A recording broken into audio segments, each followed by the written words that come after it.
Hello, everybody. Welcome to a special TF Labs Live. We are going to be talking about Twitter getting hacked. This is our first time doing a live panel, 100% live. So I'm really excited and really looking forward to it. Be on the lookout for more shows like this, where what we'll do is we'll find experts in a particular topic and we'll make it as relevant as possible. So if you weren't aware, yesterday Twitter experienced a massive hack where someone got hold of the personal accounts of some of the most powerful people in the world. Presidents, celebrities, multi-billionaire business entrepreneurs, and it looks like it was done at the platform level. So lots of crazy things happened, and I'm really excited for this conversation. So I'm going to go ahead and invite my guest. But before I do, if you are watching this right now, please just do us a quick favor and just say hello. Let us know where you're from and start asking your questions. We're going to do our best to make sure that we go ahead and answer as many questions as possible. And as well, make sure that you are following TF Labs. We're tflabs.io. And you can follow us on Twitter at @tflabs_. So with that, I'm going to welcome my guest to the stream. Hello, everybody. How y'all doing? Pretty good. Good. Yeah. Excellent. Thank you so much for joining us. I messaged each one of these gentlemen individually earlier today, and I was like, hey, can you join us for a great conversation about what happened? And so I really appreciate you all being quick to do that. So before we get started, I'd love if you could each introduce yourselves real quickly, and then we'll just get straight to the topic. So to make it simple, I'm going to go with how you're aligned on my screen. Ron, will you go ahead and introduce yourself first? Yeah. Good afternoon, good evening, my time. But Ron Nixon, I'm the VP for Government and Defense at Polyverse. I've been doing the cyber bit for coming up on 30 years now. I retired out of the Army a few years ago, where my final job, I was the CTO, lead technical guy for cyber operations at Army Cyber Command, helping manage an enterprise of 1.4 million users that was literally attacked by nation state level guys every day. After that, I did a couple of small jobs and with a couple of small companies as a cybersecurity consultant. And then I spent some time at CSRA and GDIT, General Dynamics Information Technology, as the CTO for the Army sector. And I was the technical lead for our cyber practice for the defense, which is a $3.7 billion business unit. Excellent. Well, thank you. Seems like you know quite a bit about security then.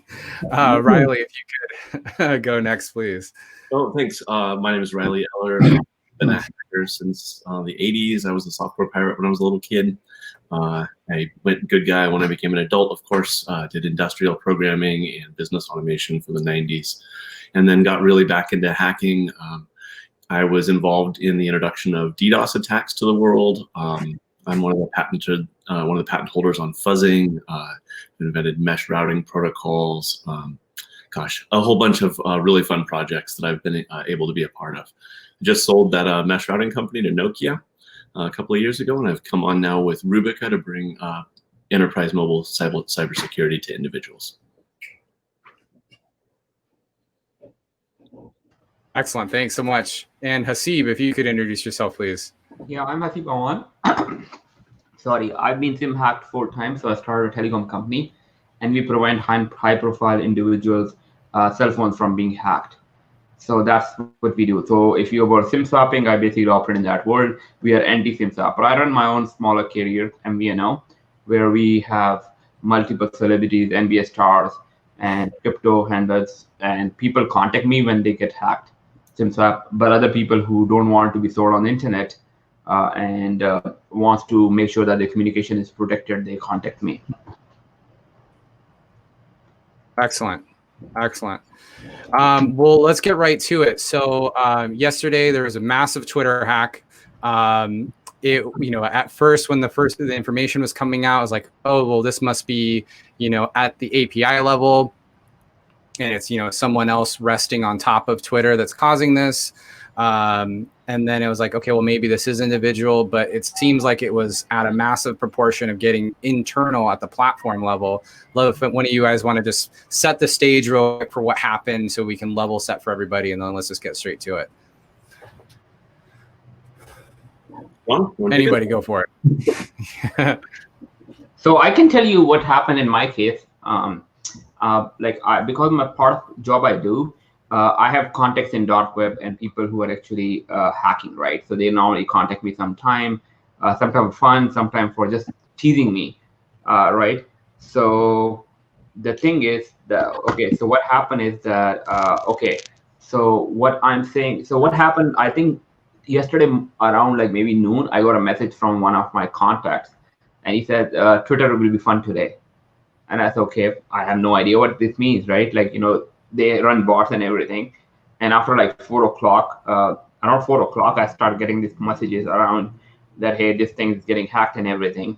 And then he started posting messages. So then I posted a screenshot. I said, you are lying. So he then posted a screenshot that I posted that. I think I went viral.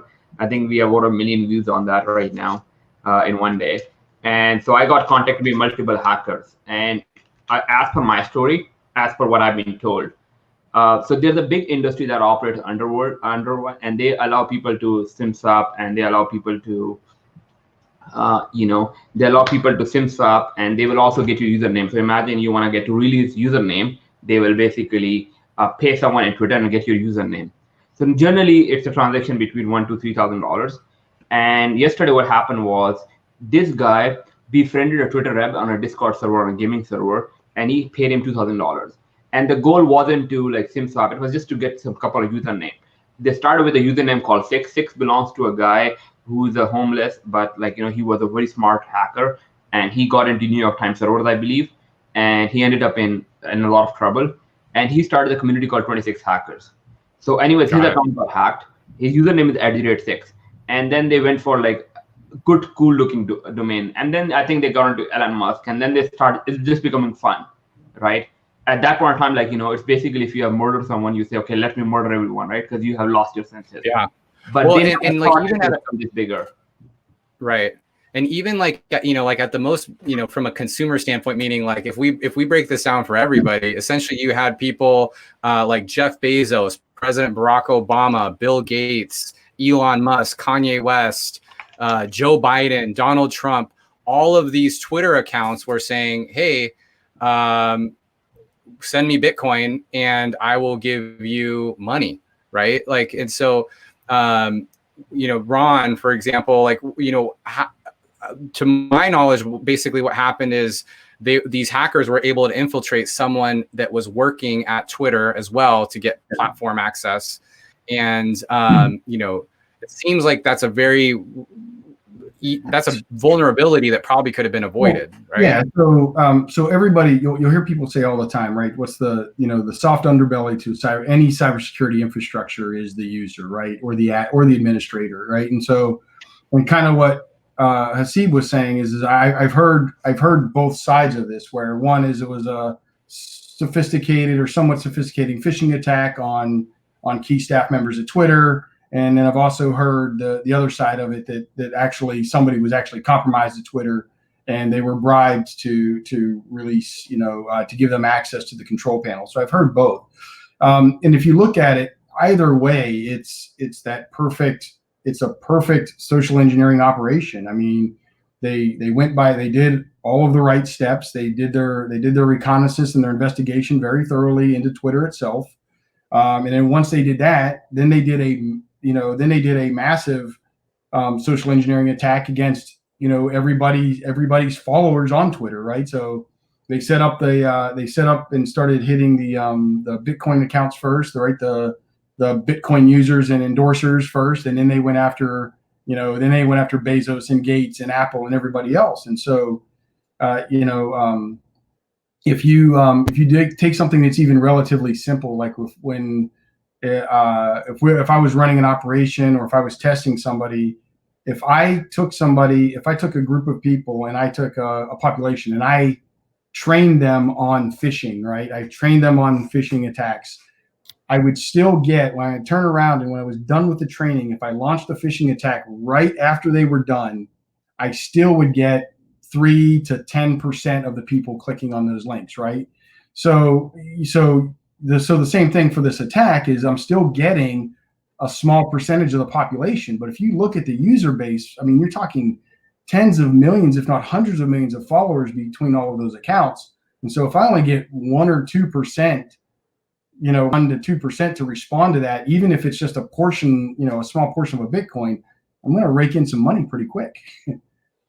Yeah, I wanted to correct one thing. Donald Trump's account wasn't hacked. That was actually a source of some conversation because the answer that came back quickly from some insiders said that Trump had specific new security measures enacted for his own account because he was so worried about somebody pulling a SIM attack on the phone or doing the standard things that would be done. So it's potential that they just hadn't rolled out a new level of security to more users yet, which is obviously a question decision as we see for all the people who did get hacked. But it's possible that it's I appreciate you. I appreciate you correcting me on that. Thanks. But go ahead, Riley. Sorry. Yeah, Kevin Mitnick always says social engineering always works. And it's like the whole business model of an entire new generation of fraudsters. So, I think that it's always going to be the case that if we don't defend the whole human in some way and get all the way around their home life as well and make sure that they're not being attacked through their home networks and their home social and gaming encounters, I think we need to have that same kind of attention to security, even though, of course, as the recent Bezos phone hack demonstrates, nobody wants to have the corporation spying on their stuff. So there's a weird change there. Yeah, definitely not. Definitely not. And, for those that are listening, please feel free to ask your questions. Like I said, we're going to do our best to make sure that we answer them. So we get a good understanding of who's available. Just do us a favor. If you're here, just type hello or anything you want, just so we can kind of get a gauge of who's actually on watching us right now. I want to touch, Ron, you kind of touched about this, about like the money opportunity, and Steve, I bet you probably have some opinions on this as well, is, do you think it really was this hack really about acquiring Bitcoin or acquiring money, or was this more to show and display a vulnerability? No. What are your all thoughts on that? So this industry operates even as of today, you can buy anyone Instagram username right now. You can pay anyone from $1,000. If I want to get into imagine Ron's account, I can pay someone $1,000 and he'll give me the account, right? That generate between $1,000 to $3,000. So when they start off as a fun, and then they say, let's do this. Okay. And then they just got on it's think about a person who has a gun and now he didn't intend to shoot, but he shot one. And once he shot one, then he was just, okay, man, let's do this. And it become bigger than life. And because it happened pretty quickly. But no, they are not smart people. If they were smart people, they would have done multiple things. The power they had, man, $100,000 is like penny. You can literally destroy countries. You can literally destroy anyone. So I'll give you a simple example. Imagine if Apple said that, hey, we are not producing Apple phone anymore. Right. We are shutting down the company. Or Alibaba is shutting down tomorrow. Or we are banning Donald Trump introduced a war on Canada. Totally. So, Riley, you look like you have some opinions there. What are your thoughts? I was just gonna say, they could have gotten 1,000 times more money just by asking for less and not doing the stupid Ponzi scheme tax. If they just brought that through and said, please consider donating $9 worth of Bitcoins to COVID care for relief in your area. It'll be in your name. Just here to send the money right along. They could. That thing would have had $100 million before morning. Yeah, I would almost venture to say that they were technically adept, but socially ignorant of what they were being able to do, right? Because you're right. I mean, both of you guys are right. I mean, they could have done incredible damage, or they could have gotten lots more money out of it, and they did. And if you look at the initial setups from the social standpoint, it's almost maybe as if somebody had helped them along that path, because the accounts that they set up, for all of the, getting their attention within the Bitcoin space and then going after all of those high profile accounts. I mean, that the high profile accounts helped spread it, and it seemed to be a pretty decent setup. But like you said, they asked for too much, and then they shot their, they took their one shot rather just all over the place, right? They could have done it a lot easier. And that's why my question was, a little bit ago, is like, was this really about money, or was this more about testing a vulnerability, or like showcasing a vulnerability? You know what I mean? They're very technical joyride.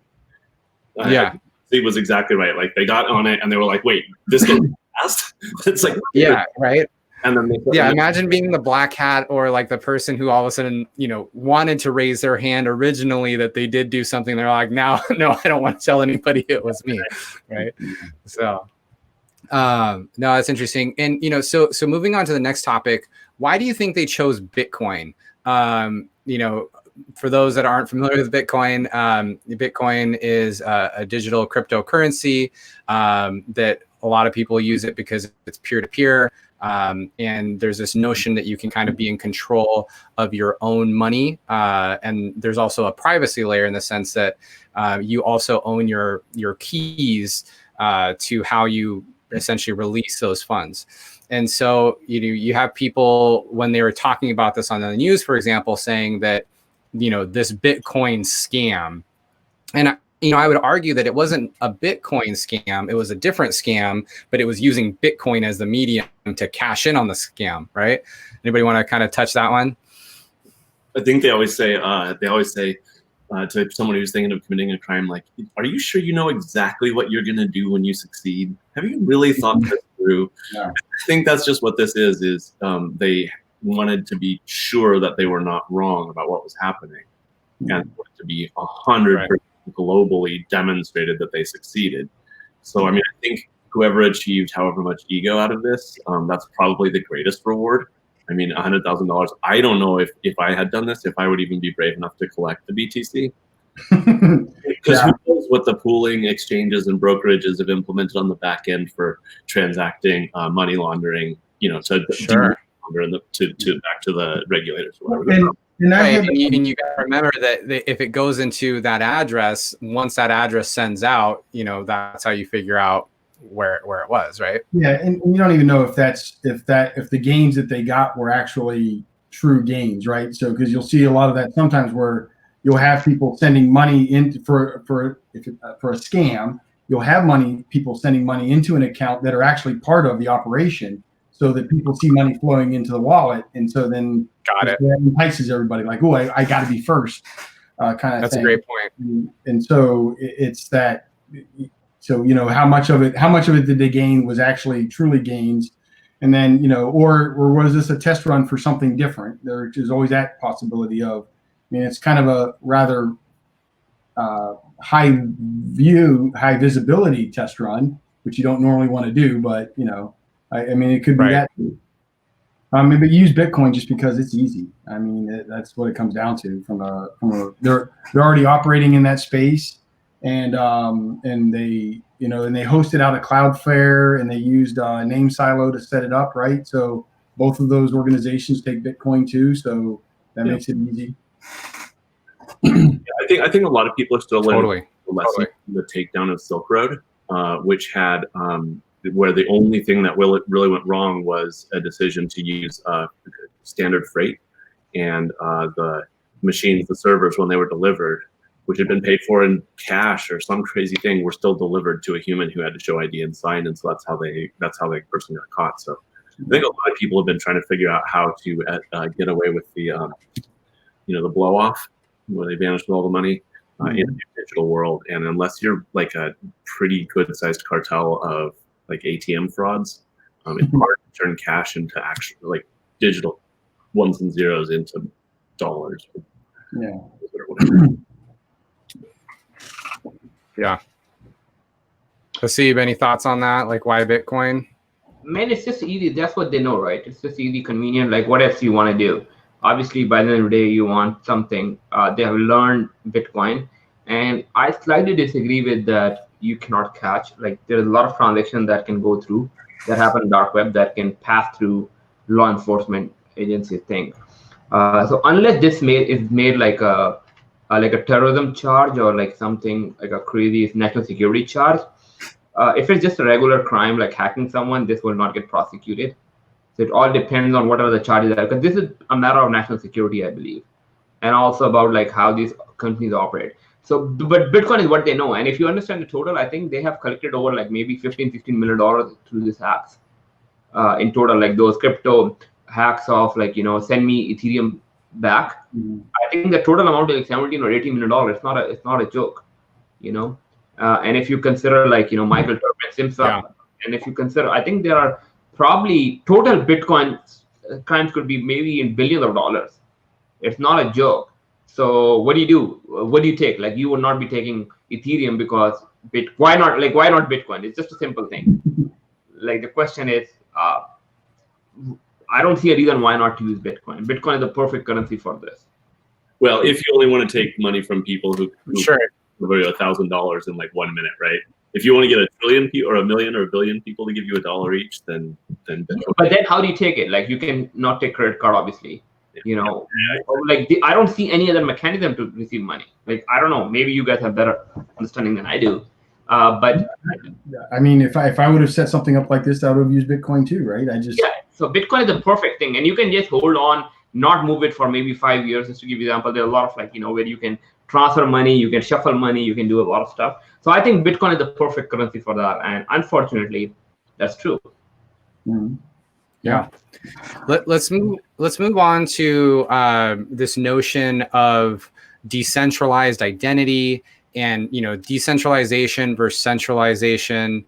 There's a lot of people on Twitter saying like, hey, like one of the reasons why this was an issue is because Twitter is a centralized institution, or this notion of like key management of how passwords are stored, because there's essentially just basic password management, but not necessarily like call it a LastPass type of encryption or key store. So what are your guys' thoughts overall? If Twitter was a decentralized system with decentralized identity, or if there was like private and public key type of password management, would this have happened? If the admin can mess it up, and the admin got paid to mess it up, and the admin messed it up. Jonathan is mentioning it's a social issue. But Jonathan is mentioning that what if he doesn't have the power to do so? Like, only Elon Musk could log in once he have the key. I don't know. I don't know how many humans you can ask to decide that something is true or false in a row as part of a business. I think asking a human to participate is already a challenge. Like, you better get it right the first time is how we all think of it. So every human who's in the loop is a weakest point, period. So we have to look at them as like real risks and treat them like treasure that could fall apart. Yeah, and you just reach to a point, right? If you need to be able to scale, you have to centralize to a degree. You have to. You can't get the economies of scale out of your equipment, out of your bandwidth, out of your people if you don't centralize some of it. I mean, you can leave a lot of it up to automation, and they probably could have solved. Maybe some of this could have been with automation. These are high-profile accounts. Was there checks and balances for somebody to access them? Mm-hmm. I know if you start getting into sensitive systems within the intelligence community, or even banking, right? I can't unilaterally walk across Bank of America's environment and access every database on my own as a sysadmin. There's checks and balances there, and is there something like that there? And I would also venture to say that the social media platforms are still learning their level of importance and what they need to leverage on their internal security mechanisms. In my opinion, I just think that they're still just figuring out. I wish I could have a better way of saying, but it's that oh shit moment of this is what's coming my way. How do I deal with this? And I am really important because everybody wants my. I mean, the CEO, he's going to have a wonderful day with Congress for the next he's going to have a wonderful day the next couple of weeks dealing with Congress over this. I don't envy him at all. Go ahead, Steve. I just think that, frankly, with decentralization, I'll give you an example. I made the first Bitcoin ATM 7 years ago. So we have thousands of them, and we used to get people who call us that, hey, I got a new key. I lost my paper, and I have like $2,000 on it. And we said we have no idea because we don't store those keys. And they said, what the hell is this? Like, no, I want my refund. I want you to send me Bitcoin again. The problem with like we are probably among the top 1% who understand this industry very well. And I'm just being like modest that, okay, you know, it's 1%, because a lot of people don't understand that. I can give you example. People do not have, I read somewhere that 95% of people on Coinbase at one point in time did not even have a two-factor. I'm not even talking about SMS two-factor or Auth-based. I'm just saying not two-factor at all. Right now, 99% of people use SMS as a two-factor as of today. 99% people, you know. That number is 0. Sorry? For anyone listening, the correct number is 0. 0 Yeah. use SMS as two-factor. But but I say that people who use this right now, you know, and they should not use it. Like we get a call from a lot of people, and we do hygiene for a lot of people, and you'll be surprised of how bad their security hygiene is, because people want convenience. Like, how can you ask a senator not to download his app on his phone, you know, and not to watch specific video, right? How can you ask a doctor not to like give his phone to his kid, you know, and those things? How can you teach people on not to install Nest or these other devices in their car? How can you, like, you know, change your password? Like 95% of people do not change your password every 3 months. Another 4.5% people lie. So that's the problem, man. I can tell you, like, I basically go to people and say, this is a problem in your cell phone and your data being leaked, and they say, okay, I'll look over it next time. And then they get they're hacked, and people take security for granted because we live in America, but it's like leaving, and they say companies are willing to it's like leaving your door open because you believe the cops will come to protect me. Yeah. Well, and so you hit it perfect, right? It's not part of their day-to-day.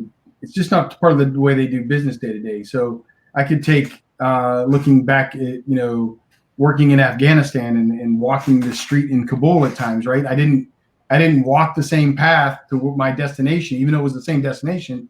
I didn't walk the same path each time, but my environment created that mindset for me. And it's just not, and it's not there every day for everyone. And it's also because the mechanisms are in place to somewhat protect them, not from being hacked, but from the effects of the hack, right? So like if my credit card is compromised and somebody burns $10,000 on my credit card, I call the credit card company and they just wipe it away, and they write it off, and there, you know, is a loss later in the year. So there's no mechanism of, I hate to say it, there's no mechanism of pain for people to understand that why security is important. And so, and they're not in that mindset. You know, it's like even two-factor authentication. You're talking about using two-factor authentication, and two-factor authentication with SMS isn't great, but it's much better than nothing. And so I would rather have, right, because part of the thing about security, in my opinion, is making yourself a harder target than the person next to you. Yeah, right. Yeah, that's right. You don't have to be weakest chain. Yeah. Weakest link in a chain. Yeah. Sorry, Ron. I want to ask a couple questions real quick from those that are listening. So Emily asked, what does this mean for corporate cybersecurity going forward? How can companies prevent something like this? Rubica takes the position that we need to protect a whole employee, that one whole employee is the risk and one whole employee is what we have to protect.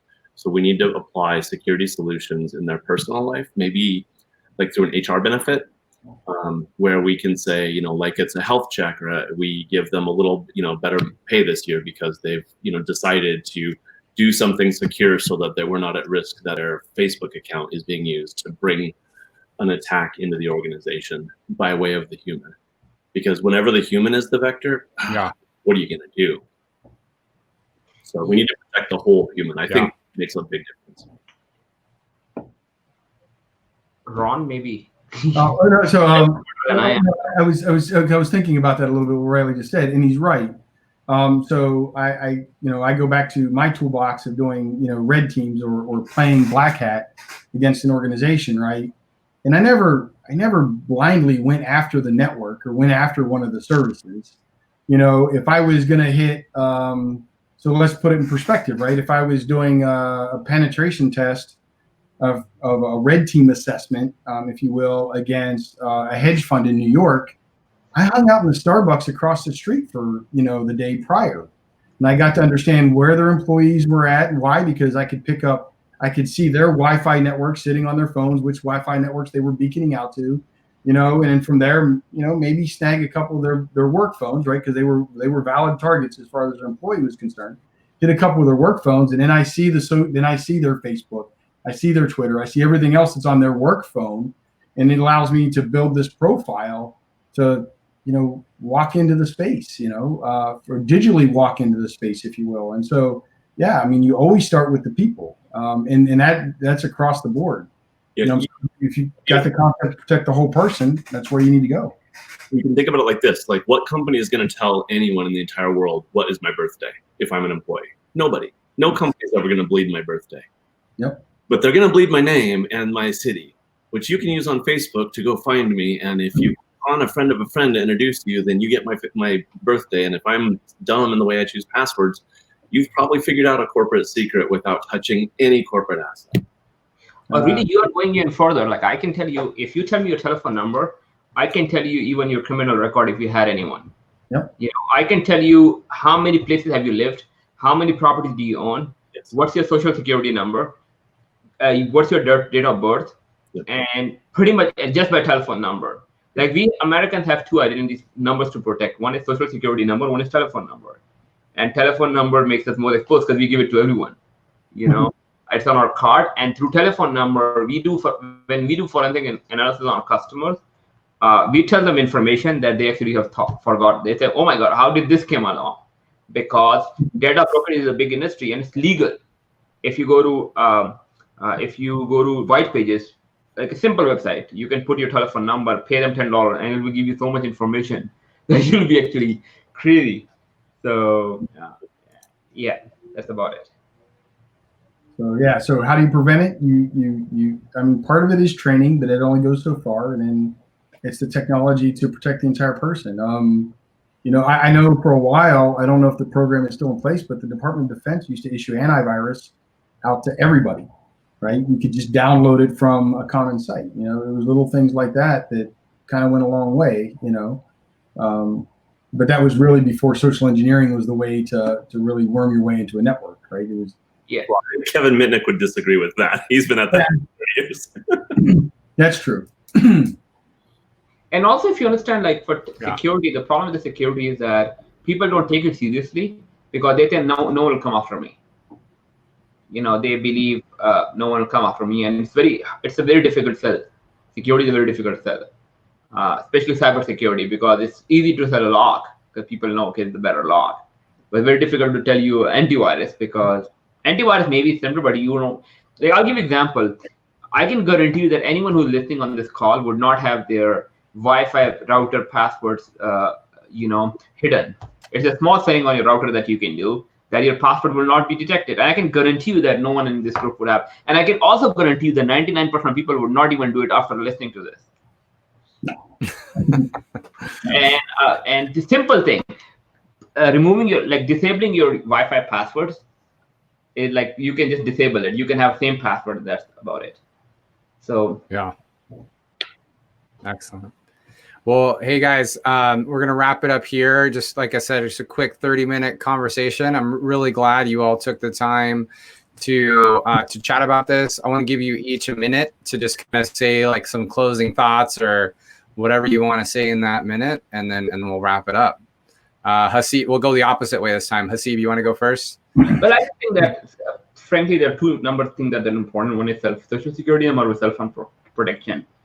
Please, for the love of God, don't go into family plans and don't go into corporate plans, man. These are the weakest links, you know. And try to fix your cell phone security and do small things like, you know, you can do like literally 2-factor authentication, you know, having Pin on your phone, have a port lock, and using a firewall, and you'll be protected from 99% of the attacks. That's all. Please do it for yourself. Got it. Or Riley, let me do it for you, and I will take your money. Yeah, no Bitcoin. We someday will take Bitcoin, but no, we're not a private. We're not a crime VPN. We use VPN technology to get you and your internet sessions to an IDS/IPS solution, just like any enterprise would do.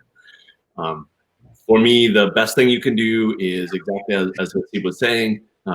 Check your mobile security. two-factor from SMS-based to an authenticator-based solution just as soon as you can. Replacing your SMS stream or hijacking your SMSs is not as hard as it might seem. So it's just really important that you go outside of the phone company-based solution. You need something that's in like an authenticator app. And other than that, yeah, make sure that every device you use, and ideally every device in your home, has some kind of a security story for it. And if you take it outside the home, make sure that that's something strong. Excellent. Ron?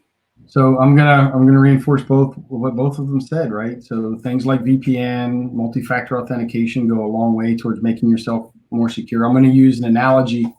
I always use this, and I've used this analogy a few times. And if you're walking down a street in Beverly Hills and you see this massive mansion, and the gate's wide open, there's a little, Yogi Om symbol up on the door. They've got a 5-pound Chihuahua, and it's all open and beautiful and expensive, but you don't see, and then the house right next to it's the exact same house, but there's a 200-pound Rottweiler, and there's a big, we shoot first and ask questions later, and a big iron steel gate fence with security cameras everywhere. Where are you going to go for where's the bad guy going to go for their free meal, right? They're going to go to that house that's the easy target. Making yourself a more difficult target. Password managers go a long way if you have to use passwords. In this day and age, that helps. But multi-factor authentication, things like VPN, all of those things to make your personal space more secure actually usually translate into making the workspace more secure. You're on mute, Jonathan. All right, everybody. Well, hey, you three, I really appreciate you all being here. We'll make sure that in the comments of here that we'll have each one of our speakers put their information so you can get in touch with them via Twitter. I'm sure that you can reach out to these gentlemen via Twitter or LinkedIn. I'm sure they'll respond. Everybody, thank you for watching our TF Labs live.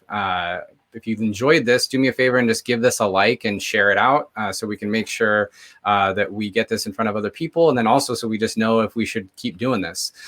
So please make sure that you are followed and subscribed on our podcast as well as YouTube and on our social channels. We're just TF Labs everywhere. I'm Jonathan G. Blanco. Thanks so much. And we'll see you all soon. Thank you. Thanks. Thanks.